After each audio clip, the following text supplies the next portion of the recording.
Buenos días al grupo de Efesios 2, 8 y 9 y lo que están escuchando por YouTube hoy 25 de junio del año 2021, día viernes. Vamos a cerrar esta semana con la primera epístola del apóstol Pablo a los tesalonicenses.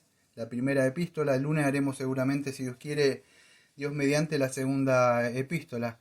Y vamos a empezar con esta primera epístola que estamos viendo, la iniciación al estudio del Nuevo Testamento. Y hoy nos toca la epístola a los tesalonicenses, un poco del contexto histórico de ahí y vamos un poco a revisar un poco de los capítulos de ahí, de la epístola misma. Esta epístola, como bien dice, fue dirigida a una capital que era, era Tesalónica, y esta era la capital de la provincia romana de Macedonia. Hoy ustedes quizá la conocen a esta región como Grecia del Norte, y todavía aparece o se encuentra por lo menos un nombre el nombre de Salónica, que viene de Tesaloniki. Bueno, eso es un poco del contexto de ahí, de la historia de ahí. Y bueno, Pablo había visitado Tesalónica ahí y se cree que más o menos fue alrededor del año 50 después del año, o sea, de la muerte del Señor Jesucristo. Un poco de esta historia la pueden encontrar en la Biblia, el libro de los Hechos, capítulo 17. Si ustedes leen un poco ahí el libro de Hechos, van a ver que no estuvo mucho tiempo ahí. Él predicó la palabra y siguió. Después el Señor, vamos a ver que bendijo, o sea, su palabra. Pero ¿qué sucede? ¿Eso tuvo o no tuvo fruto? Ustedes van a ver que si leyeron un poco ahí la primera epístola esta, van a ver que algunos se convirtieron al cristianismo, creyeron con fe. Ahora vamos a ver que esa fe no estaba muerta. Y muchos también judíos se convirtieron, y también de los griegos ahí que habían, dice Pablo en Hechos 17:4, muchos griegos piadosos, y estos no eran pocos, dice Pablo, eran en gran número. Ahora, así se funda o se constituyó la primera iglesia cristiana en Tesalónica. Y la mayoría sabemos que eran gentiles que se habían convertido de los ídolos a Dios, ¿sí? Esto no fue, vamos a decir, fácil para el apóstol como casi siempre tenía él, ¿no? O sea, siempre tenía problemas. Cualquiera de nosotros, ustedes, que siempre lo digo lo mismo, saque a Cristo del closet y póngalo en su vida, en su boca, a donde vaya, y dígame cómo usted se va a seguir llevando bien con sus amistades, con sus familiares. Hágalo, no una vez, hágalo todo el tiempo, viva como un cristiano. Ayer estaba viendo en una película algo de un hombre que sufría por Cristo en la época del comunismo. Eso era lo que yo leí, eso es lo que yo vi, eso es lo que aprendí también de Pablo. Hombres que de verdad no vivían un mero cristianismo así superficial, nada más. Me pongo la remera de cristiano un poco para el domingo y me la saco. No eran hombres que de verdad tenían, vamos a decir, a Cristo en su corazón. Y así era Pablo. Y esta gente que había creído, escuche, Tesalónica no le fue fácil a Pablo, acuérdese, porque se llenaron de celos, habían provocado a una diosa que había ahí. Yo no me acuerdo si tendría que chequearlo, que es porque no quiero decir, pero el problema es que se habían perdido la ganancia. Yo no me acuerdo si era la diosa Diana, no me acuerdo. Pero el asunto es que esta gente se enojó eh, y viene lo estoy diciendo de memoria, porque no lo he estudiado esto. Y lo ataca a Pablo. ¿Por qué? Escuche, el predicar el evangelio significaba que ellos perdían ganancias. No podían vender. Y entonces, en esta parte pasa algo parecido con Pablo. Provocan celo, un serio problema. Y él se tiene que ir. Se escapa, ustedes si han leído, se escapa de noche. Y ¿qué sucede? Él sintió que no le había dado toda la doctrina o la enseñanza para establecerlo firme en la fe, esta iglesia que había recién nacido. Él tuvo que escaparse, amados. Ustedes leen un poco el libro de Hechos. Ahora, ¿qué pasa? Él se escapa y muchos de los que estaban ahí se burlaron. Ya, ja, ja, ja, mirá, el que usted le enseñó tiene miedo. Se fue, pero no era por eso. Él tuvo que huir. Satanás, por medio de su siervo, hizo esto y provocaba la ira. Ahora, fíjese, esta iglesia era muy joven, muy chica, no conocía mucho. Pablo había, yo no sé, escuche, se lo voy a decir de corazón, no sé lo que hace Dios en su vida. pero sí lo sé lo que hace en mí. Yo me preocupo por mucho por las personas, escuche, por los que de verdad le interesa y nacieron de nuevo. Los demás le hablo así un poco y los dejo, nada más, porque sé que no hay que tirarle perla a los cerdos. Y si a alguno le molesta, lo siento. Pero los que de verdad sé que ellos viven para Cristo y su vivir es vivir y Cristo, y si tienen que morir, mueren por Cristo, yo me afano hasta si tengo 25 horas se las doy, porque sé que esas personas de verdad Dios le dio el espíritu. Y Pablo era un hombre de esto, amado, se afanaba, se preocupaba, él no podía descansar tranquilo, porque sabía que esta gente no tenía todo el conocimiento. Pero fíjese acá, amados, él después se va a Corintios, si se acuerda, se va a Berea y Atenas, pero él seguía preocupado. Hasta, acuérdese, por esta joven iglesia que quedó ahí. Él no sabía nada. No es como ahora que mando un WhatsApp, te llamo. No. Si no viajas por un barco, por algo como que él tenía que ir, no sabías. No había noticias.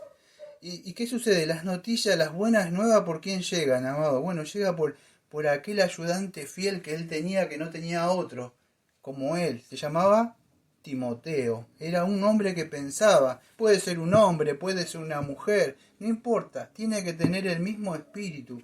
Y él tenía ese espíritu de él. Y si llega la noticia, ¿por quién?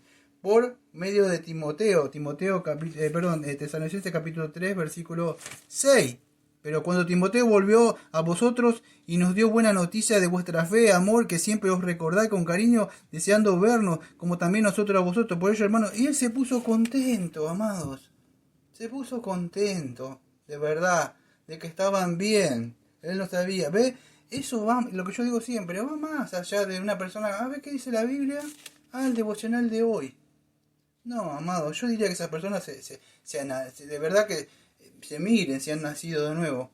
De verdad hay una preocupación, de verdad se preocupa por el cuerpo. ¿A qué a ustedes le duele el ojo, le duele un dedo? Le decía, ay, no siento un dolor en el dedo, o no siento un dolor en la vista. No, usted se preocupa porque es parte de su cuerpo. Y eso no lo entienden muchos, solamente entienden doctrina nada más. Y este hombre se afanaba por el cuerpo de Cristo. Pero él estaba en Corintio, se alegró. Esto fue alrededor más o menos del año 51, más o menos. Y él estuvo tranquilidad, alivio en su espíritu. Porque había llegado esta noticia por Timoteo. Bueno, a gran repaso, porque esto fue apenita nada más. Me quedan solamente menos de 8 minutos, menos, 7 minutos, menos de eso me queda. Pero en el capítulo 1, escuche, Pablo lo que empieza, yo a grandes rasgos, bueno, los saludos de siempre que hacen, y empieza que la predicación que él había dado, o esa conversión, ¿cómo sabemos que es auténtica en los tesalonicenses? ¿Usted se ha preguntado? ¿Cómo sé si es auténtico? ¿Habré nacido de nuevo yo? Bueno, acá en la epístola de los de tesalonicenses la muestra Pablo que es evidente a todos. ¿Usted dice ser cristiano? ¿Usted dice ser cristiana? Pablo dice acá en Tesalonicense, es evidente. La gente te mira así, evidentemente es un cristiano.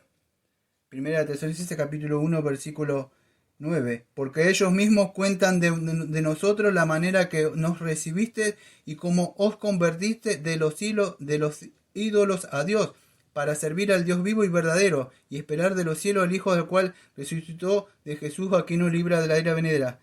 Y él sigue hablando en otros versículos. La gente veía como eran imitadores, de que no solo aprendían. Amado, ellos tiraron los ídolos, tiraron todas las cosas que tenían. Estaban en la cuna de la idolatría. Eso es una evidencia. Por lo menos la gente mira. Nosotros, ya no me da tiempo. Una vez hablé de la epístola de Santiago, pero hay algo que con nosotros las obras, Dios no necesita obras, pero a veces hasta las obras son hechas para los hombres. Los hombres miran y dicen, ¿qué pasó con este? Algo pasó, bueno, es evidente. Algo ha pasado. La gente tiene que ver. Pablo dice, esto es evidente. Todos cuentan de la auténtica fe que ustedes creyeron de verdad. No solamente aceptaron doctrinas, nada más. Y Pablo estaba contento que ese evangelio no solamente había sido oídos, sino que esta elección de Dios soberano operaba. Y esto lo hacían en su fuerza, no, amados. Si ustedes leen ahí el capítulo número 1, van a ver que este era por la operación del Espíritu Santo, por la palabra predicada, el verdadero evangelio. No vuelve vacío, amados. Dice, de la obra de vuestra fe, dice, acordando sin cesar delante de Dios y el Padre de vuestra fe, del trabajo de vuestro amor, de vuestra constancia en la esperanza. Ve trabajo, constancia. Ven a un cristiano trabajar incansablemente, quizá toma un poco de agua y sigue.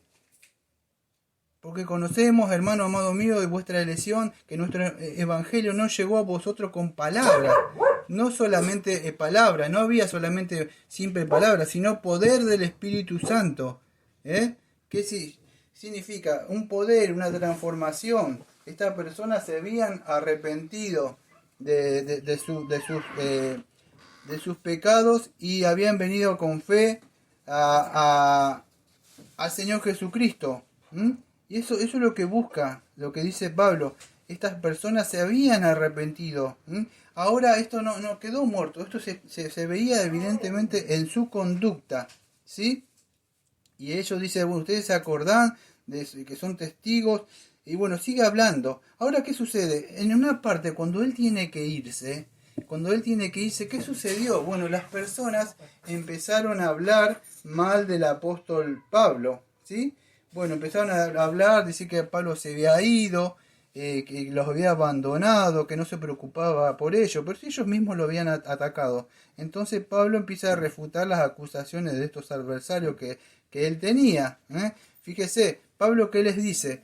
Pablo le hace recordar, amados, le dice, acuérdense de la conducta mía, de cómo yo los amé, de cómo les enseñé y todas esas cosas. No se dejen llevar yo lo estoy parafraseando, por lo que los demás hablan de mí, sino lo que yo hice, lo que yo deposité en vosotros. Algo así dice Pablo. Dice, y él quería ir a verlos. En 2 Tesalonicenses 2, capítulo 17 al 3, en 5 en adelante, él empieza a hablar la ausencia, porque él se había ido, pero él tenía un gran deseo. Satanás lo había estorbado, dice el versículo 18, se había estorbado, pero por medio de su siervo que tiene acá. Y entonces Pablo le sigue hablando ahí, que muchas personas, incluso inmaduras, se ponían a hablar de que él se había apartado, pero no fue así, fue apartado, pero por Satanás, que se lo impidió, porque Dios le permitía que hiciera eso, nada más. Pero lo que Pablo hace ahí en el capítulo, bueno, sigue hablando Pablo, Pablo los exhorta, los incita a que sigan en esa obra, en ese compromiso, a vivirse una vida apartada, como habían empezado, empezar una vida apartándose de todas las cosas. Pablo digo, sigan por ese buen camino, ¿sí? En el capítulo 4, él empieza a mostrar, bueno, que tienen que trabajar en lo que es la apartarse, es la santidad, trabajar los controles, el autodominio, templanza, de dominio de los deseos sexuales, el amor, no solamente a las personas queridas, un amor fraternal a todas las personas. Le da unas directivas, o sea, cómo se debe conducir, ¿sí? Es como debe vivir una vida diaria un cristiano, la ética cristiana o moral, sería algo así, es más amplio, ¿sí? Ahora, en el capítulo número 4, de Tesalonicense, él empieza a hablar, podríamos decir, bueno, primero habla en la vida que le gusta a Dios, me quedan 3 minutitos, pero habla de la venida del Señor Jesucristo. Lo voy a tocar a grandes rasgos en estos minutitos. Muchos cristianos tenían muchas dudas e incertidumbre. ¿Qué pasa después de la muerte? Ya pasó un tiempo. Esto, amado, lo vamos a tocar más el lunes. La segunda venida de Cristo, un poco más profunda. Pero acá había cierta incertidumbre. Veo cuando viene un cristiano recién, tiene muchas dudas. Entonces, no entendieron bien. Pablo entonces trata de aclarar un poco de eso, de la segunda venida de Cristo. A mí no me da tiempo de hablar, tampoco quiero hablar de temas escatológicos, ni de amilenialismo, ni de postmilenialismo, ni premilenialismo, ni de dispensacionalismo, ninguna de esas ramas. Pero sí quiero aclarar algo. Es muy claro que dice que cuando Cristo venga, va a haber un juicio, van a resucitar todo y se van a tener que parar frente al Señor Jesucristo, ahí rendir, y va a haber, vamos a decir, lo que nosotros lo que queremos. Sí, hay un arrebato, pero ese arrebato es para recibir a Cristo, como cuando viene un pariente algo y vuelve, ¿sí? Y vuelve al lugar. Bueno, esa es la segunda venida. Y ahí viene un juicio. Amados, no hay segunda oportunidad, ¿eh? No hay milenio para que después usted se pueda arrepentir, como dicen por ahí, y las personas, yo me quedé, puedo tener una oportunidad, ¿sabe? Después, no hay, como yo digo hace años acá, una forma de hablar mía, no hay segunda changüí. Me das otra oportunidad, no, vino Cristo, y usted no estaba en Cristo. Como tengo que hablar el sábado, mañana en los Salmos, Salmo 49, después de la muerte, toda su riqueza las deja ahí, como decía el dibujito ese, la muerte, una vez un dibujito que la muerte decía, la podés dejar ahí si querés, ahí dejas todo, y después entras así, al infierno, entonces se acabó, amado, Cristo viene y ya está, sonar de trompeta. No quiero hablar un poco más de escatología, pero él anuncia un poco más lo que va a desarrollar en la segunda carta. Y para cerrar, en el capítulo número 5, bueno, ella continúa, vamos a decir, con más, me quedan 30 segundos, así que no puedo, pero lo voy a decir por arriba, da más consejos espirituales, vamos a decir, cómo vivir una vida cristiana. Da muchos consejos ahí. Esto fue a grandes rasgos, amados. Entonces vemos que el Evangelio viene con poder, viene el Espíritu Santo, la persona no solamente aceptan doctrinas, sino hay un cambio, todo evidente, ven las cosas, qué pasó con esta persona, no escuchan más la música esta, no viven más con esas personas, habla de Cristo, ¿qué pasó? Nació de nuevo, es una nueva criatura, amados. Nos vemos el lunes, Dios mediante.